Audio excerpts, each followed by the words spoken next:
तर शिवाजी महाराज चा पुतळा कोसळला आणि शिवाजी महाराजांचा पुतळा का उभारायचा? त्यांचा उद्देश की मुस्लिम देश, दखतता मुस्लिम देश पसरवायचा आणि म्हणून शिवाजी महाराजांचा पुतळा उभारायचा. आणि मग अचानक पडला असताना कोणी पाहिलं नसतं तर मुसलमानांनीच पाडला असा आरोप केला असता प्रसार माध्यमाने आणि दंगली पेटवायच्या होत्या, दंगली पेटल्या असत्या. तर अशा तऱ्हेनं खोटा इतिहास आपल्याला दिसून येईल की मूर्तीचा हात फुटला तर मुसलमानांनी तोडला असावा असा द्वेष पसरवून. कारण घोडा समाज आहे, बहुजन समाज, त्या आंधळ्या माणसाच्या मुलासारखा आहे आणि त्यामुळे असं होतं. माझ्या ग्रंथामध्ये याविरुद्ध जागृती करणारे जे आहेत ते तुकाराम महाराज असोत की तीर्थी धोंडा पाणी देव रोकड्या सज्जनी, अशा तऱ्हेचे. आणि त्यामुळे यांचं देवदेवळाचं दुकान चालत नाही. म्हणून असे देवदेवळाचे दुकानावर आड येणारे जे आहेत त्यांना मारण्याचे प्रयत्न केले. तुकाराम महाराज वैकुंठ गमन स्पेशल विमान आलं त्यांना आणि अशा तर न्यायशिवासाठी नाही आलं, ब्राह्मणासाठी नाही आलं वैकुंठ गमन. शिवाजी महाराजांवर सुरतेच्या स्वारीत हल्ले झालेत पण ते नाव अजून पुढे आलं नाही. कारण त्यांना माहित आहे की हा मनुवादीच असावा. नंतर शिवाजी महाराजांवर शेवट विष प्रयोग होऊन त्यांचा मृत्यू झाला. पण तो सोयराबाईंवर भिंती चिरून मारलं वगैरे काल्पनिक गोष्टी. सोयराबाईंना मारलं नाही. गुडघी रोगाने माणूस मेला, गुडघी रोगाने शिवाजी महाराज मेले हे डॉक्टरांच्या परिषदेत सिद्ध झालं की गुडघी रोगाने माणूस काही मरत नाही. मग दगदगी झाली, युद्धाची धावपळ दगदगी झाली. दगदगीमुळे शिवाजी महाराज आजारी पडले आणि मेले. आणि 81 मध्येच जेव्हा मासळीच्या पोटात विष टाकून ती मासळी जेव्हा ताटात वाढली संभाजीच्या, तेव्हा संभाजीलाही संपवण्याचा डाव होता. तेव्हाच डाव होता. आणि अशा रीतीनं संभाजी महाराजांना खात्री पटली की महाराष्ट्रीयन ब्राह्मणावर संभाजी महाराजांचा विश्वासच राहिला नाही. आणि त्यांनी खात्री पटल्यामुळेच शिवाजी महाराजांना विष देऊन या भट्टब्राह्मणांनी मारलं याची खात्री पटल्यामुळे त्यांनी उत्तरेतील ब्राह्मण कलुषा कब्जी, कवी कलश म्हणतात त्याला, तर कलुषा ब्राह्मणांनी नाव पाडलं. आणि अशाच रीतीनं कलुषा कब्जीला सर्व अधिकार दिले. तर तेही मोठं पोटदुखी या भट्ट ब्राह्मणांची झाली होती. आणि मग औरंगजेबाविरुद्ध, औरंगजेबाचा सारखा सदाचारी आणि साधा शासक जगात झाला नाही, पण आम्हालाही माहीत नव्हतं, कारण आम्ही परीक्षेपुरती तयारी करायची.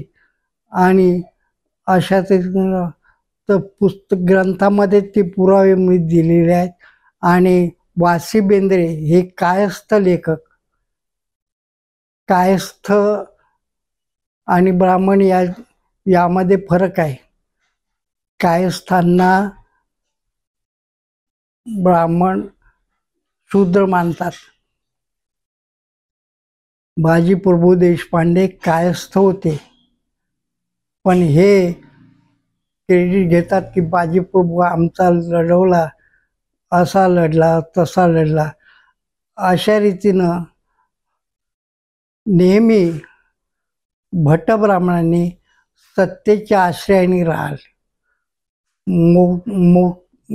मोगलाचं राज्य असो की ब्रिटिशांचं असो की स्वतंत्र काळ असो, तिथं सत्तेवर भट्ट ब्राह्मणच आपल्याला दिसतील.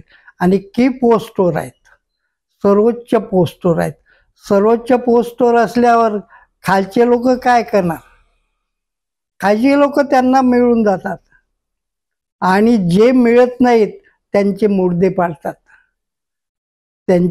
पाडतात. तर अशा रीतीनं आज सुरू आहे. आणि त्यामुळे खरा इतिहास, आणि तो इतिहास बदनाम करण्यासाठी जसं टिपू सुलतान महान देशभक्त, पण ते नाही होणार. त्यांच्यावर आरोप 3000 ब्राह्मणांनी आत्महत्या केली, आत्महत्या करणार वगैरे वगैरे खोटी काल्पनिक माहिती दिलेली असेल.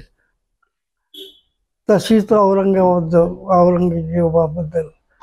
आणि आजही हा मुस्लिम समाज जो आहे, तो मुस्लिम समाजाबद्दल त्यांनाही माहिती नसेल बरंचसं, पण मुस्लिम समाज जो आहे तो आपला भावबंद आहे. आजही खानदेशात वगैरे हजारो मुस्लिम, एक भाऊ मुसलमान तर एक भाऊ बहुजन असं झालेलं आहे. एवढंच नव्हे तर ब्राह्मण सुद्धा मुसलमान झालेत. मुसलमान जबरदस्तीनं नाही केलेत. औरंगजेब असं असतं तर औरंगजेबान जे कैद केले संभाजीचं कुटुंब, त्यांना सगळ्यांना मुसलमान बनवता आलं असतं, किंवा त्यांची कत्तल करण्यात नकार देण्यात दिला असता तर त्यांची कत्तल केली असती.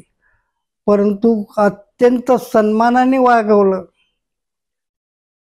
आता भाषणामध्ये काही सविस्तर पुरावे देऊ शकत नाही, परंतु सदाचारी औरंगजेब जे माझा ग्रंथ आहे तो परवाच प्रसिद्ध झालेला आहे आणि त्यामध्ये सगळं पुराव्यासहित आहे. आणि मोठा ग्रंथ होऊ नये म्हणून शॉर्टमध्ये दिलेला आहे, पाल्ला दिलेला आहे. परंतु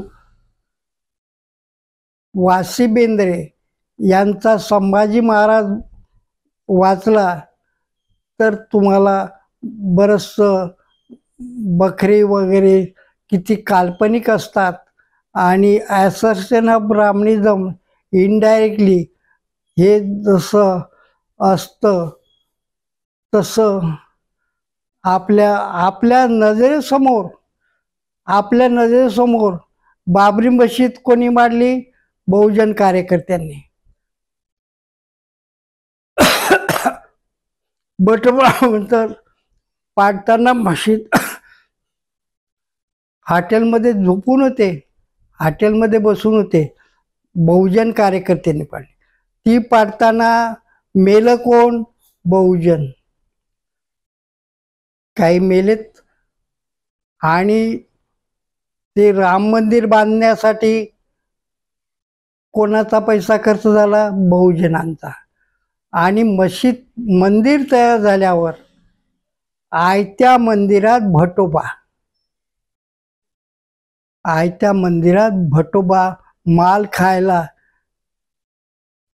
मार खायला बहुजन आणि माल खायला बामण. आज गणपती उत्सव सुरू आहे. गणपती उत्सवात एवढा खर्च होतो की ज्यांना सिमेंट कॉन्क्रीटचं घर नाही त्यांना होऊ शकेल एवढे देखावे आणि खर्च होतो त्याच्यात. पण सरकार कारवाई करत नाही. ही राष्ट्रीय संपत्ती आहे. राष्ट्रीय संपत्तीचं मी 22 देश फिरलो पण आपल्यासारखी अंधश्रद्धा जगात नाही. बहुजन समाजाला वाचविण्याचा प्रयत्न आणि बहुजन समाजाला जागृत करण्याचा प्रयत्न हे बामसेफ आणि संभाजी ब्रिगेड करीत आहे. याबद्दल त्यांचं अभिनंदन, मनापासून अभिनंदन. वामन मेश्राम साहेब आणि प्रवीण गायकवाड साहेब हे खरोखरच अभिनंदनीय कार्य करत आहेत आणि त्याबद्दल त्यांचे अभिनंदन करून माझं भाषण संपवतो. जय भारत, जय शिवराय.